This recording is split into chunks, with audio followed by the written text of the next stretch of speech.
Hey, what's up YouTube? My name's Carolyn and welcome to my channel. I hope you're having a wonderful day, or welcome back if you are a current subscriber. Thanks so much for stopping by on this video. We are doing this cute and wonderful look based off the Brite Sparkling Sour Blonde Ale with hibiscus and lime. It's also aged in oak barrels, so if you're interested to see this makeup look and a review of this beer, keep on watching. Alright, before we go ahead and jump into this review and makeup look, go ahead and subscribe to the YouTube channel if you like beer and you like makeup and you like combining the two like I do.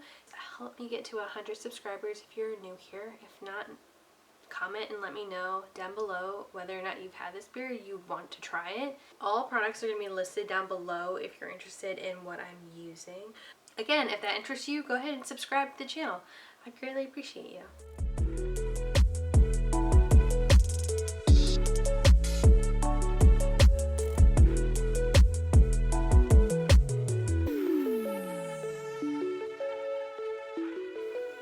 Okay, for today's Beauty and Brews episode, we're going to be reviewing the Brite Sparkling Sour Blonde Ale in aged oak barrels with natural flavors added. This is a 3% alcohol and 12 fluid ounces and 75 calories. This is canned by the Bruery, California. Placenta. That's weird. It's a weird name for a town. If I'm pronouncing that correct. OC Teru, California. So it says on the back here, a refreshing, crisp, and slightly tart blonde ale with vibrant notes of hibiscus and lime, bright on flavor, light on calories. So it is a never kettled sour ale, and I'm interested to try this out. I think this is going to be really fun to do a look with. I'm already wearing a green sweater because it's cold and dreary out, and just want to apologize for how dark it is in here. It's because I'm filming at night. We all know daylight savings ruins everything, but you know, got Nell in the back, got a Himalaya salt rock going right now, positive ions in the air. So let's go ahead and crack this open and see what it tastes like. So let's go ahead and look it up on Untappd before we crack it open. I know last week we did the Allagash Brewing Company's Farmhouse Saison Sparkling Ale. They called it a session ale, but on Untappd it's called a farm ale. But I hope you guys enjoyed that one. I'll go ahead and put that up here if you want to check it out. Brite Idea. So the name of the company is the Bruery Teru. This is actually labeled as a sour, as it states on the can. Okay, so actually it's a microbrewery in Anaheim, California. So plus it might be canned in a different county within that area, but I'm not really sure. I'm not familiar with California. If you're familiar with California, does that sound right to you guys? Alright, so if you don't know, sours are typically tart and light in body, and they're perfect for hot summer days. And this one in particular is aged in oak barrels, which with oak barrels give it like a more smoky flavor, similar to like how a whiskey is made, which is aged in oak barrels. Same with wine. So I guess they're kind of incorporating the wine process into the brewing process of a sour. So I think that's really neat. I personally love oak aged barreled wines. I know California is very much known for their wine. And let's see. This overall has a 3.6 rating on Untappd, which I can see maybe some people not enjoying it because sometimes people expect more flavor to sours when there's really not much there except for like supple notes of whatever flavors that they suggest are in the beer. So I'm going to use my handy dandy mason jar, and we're going to go ahead and crack this open. Well, it's very bubbly. I don't know if you guys saw that or not, but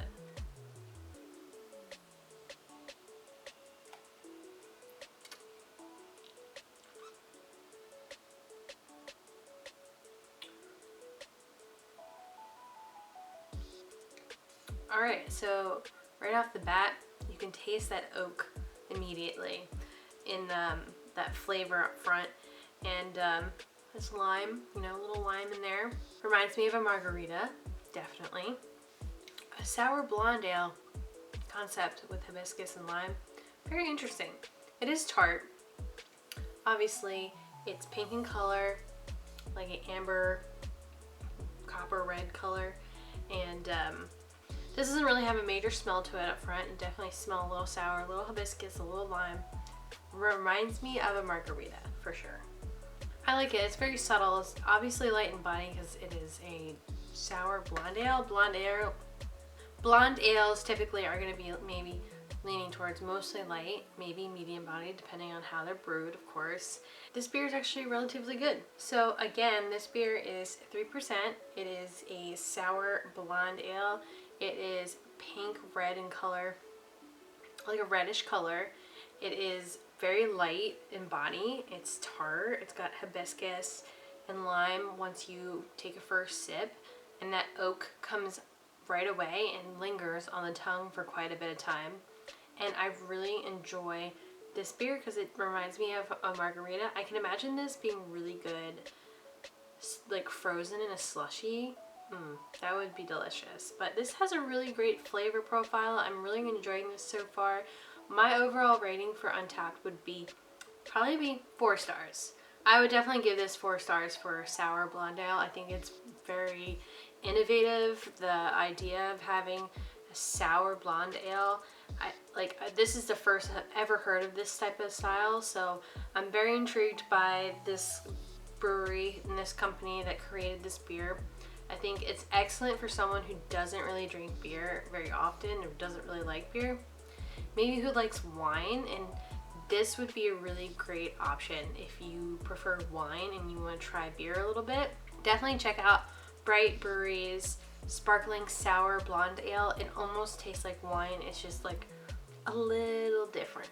Just a little different. It's got a little bit of a beer taste to it, but overall it's really not that bad. So yeah, I'm gonna go ahead and give this 4 stars. You think we can make a makeup look out of this? I'm looking very plain at the moment because I haven't worn makeup all day, and also I haven't been wearing makeup very much throughout the week because, like, what's the point of putting makeup on if you don't really have anywhere to go?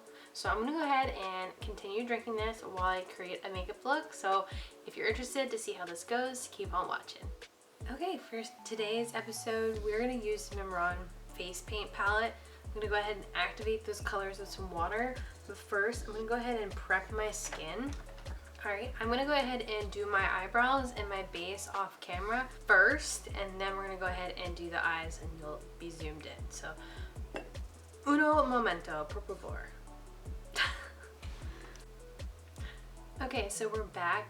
I've used the Makeup Forever Velvet Matte foundation that I got a sample of from Sephora, and it's like amazing. I'm like kind of in love with this foundation. I really want to purchase it. So yeah, if you're looking for a really amazing full coverage foundation, that matte foundation is like to die for. Like, look at this skin. So I'm going to go ahead and take a brush. I'm going to go ahead and take some green and use it on my handy dandy little lid like I used last time. Alright, here's a green color that I have so far. Kind of matches the can's like outline of the title and everything. So I'm just going to go ahead and take the color green, and I'm going to go ahead and put that on the lid.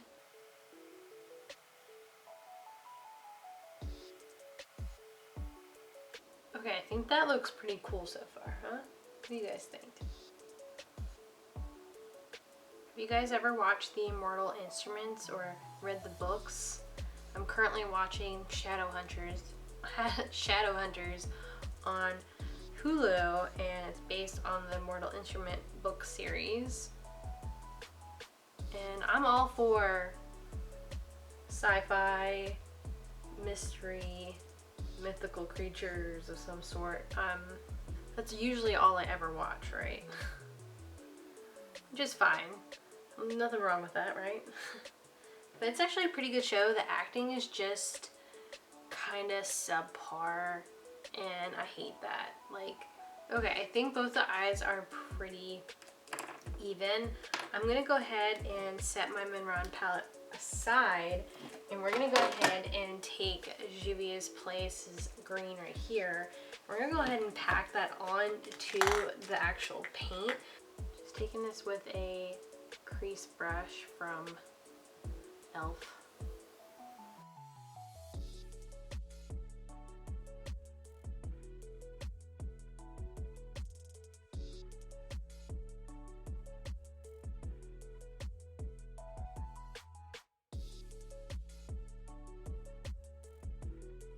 As you can see that the paint didn't really like take to the eye as best as I thought it would, but I didn't use a primer this time, which is okay. It doesn't have to be perfect, you know? In life, sometimes things just aren't perfect. I still think this looks really cool so far. Just that I'm able to create such a symmetrical looking like shape without having to like do a lot of blending is like super amazing for me. I'm going to take a detail brush from Luxie and I'm going to go ahead around the edge of that green shape with a lighter color from the Juvia's Place palette.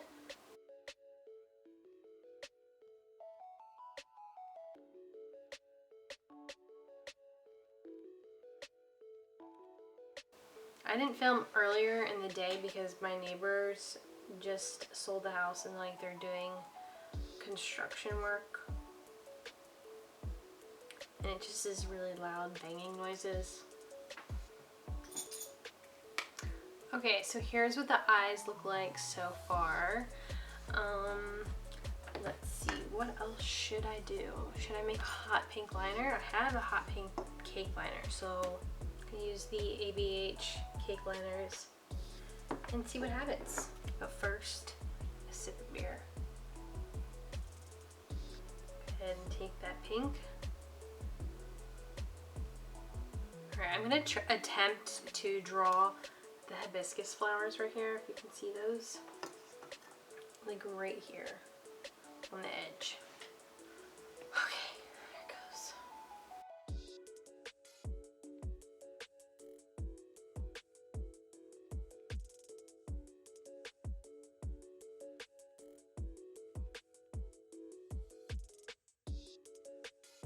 Okay, so there's one hibiscus flower. I'm gonna try it again on the other side. The one thing that I hate about these cake liners is that they kind of like take on any color that you put them on top of.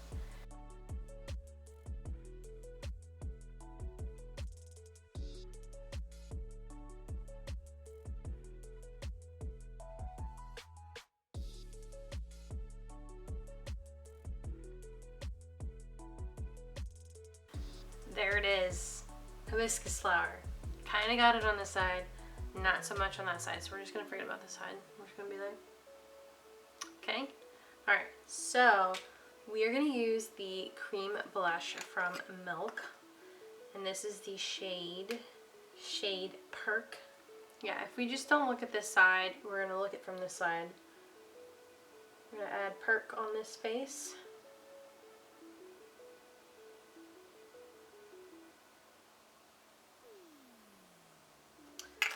Alright, and then we're going to take the highlighter from Milk as well, and this is the shade Turnt. It's like a champagne color. I'm just going to go ahead and take a fluffy brush. So highlighter, blush, let's go ahead and do some contour real quick. This is just the Charlotte Tilbury's Airbrush Bronzer.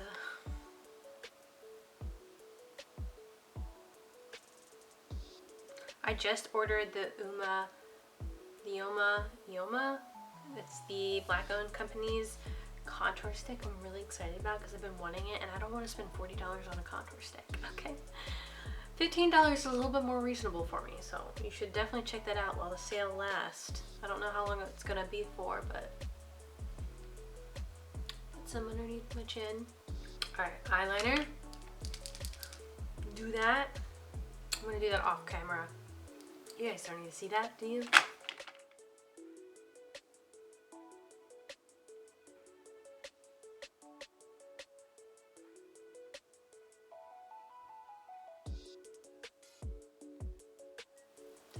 the can for the most part. I tried doing the hibiscus, but I did it really well on the back of my hand. I just couldn't do it on my eyes, especially on this side. We're just gonna hide this side. So yeah, what do you guys think of today's episode of Beauty and Brews? Would you try this sparkling sour blonde ale aged in oak barrels and other natural flavors? And it literally tastes so similar to a margarita, or like almost a light red wine of some sort, like a dry wine. But definitely check this out if you aren't a big beer drinker. It makes me think that I'm on a tropical island and it's now rainy and dark by 5 p.m. You know, so yeah, hibiscus lime tastes like a margarita. If you guys like this video, give it a big old thumbs up on your way out. Don't forget to subscribe if you aren't already subscribed to the YouTube channel. I'd love to get to know everybody. Make sure to comment down below and let me know if you've had this beer, whether or not you would try it, because it's absolutely delicious. And as always, thank you so much for watching this episode of Beauty and Brews. I hope you enjoy your day. Thank you again. Love you guys. Bye.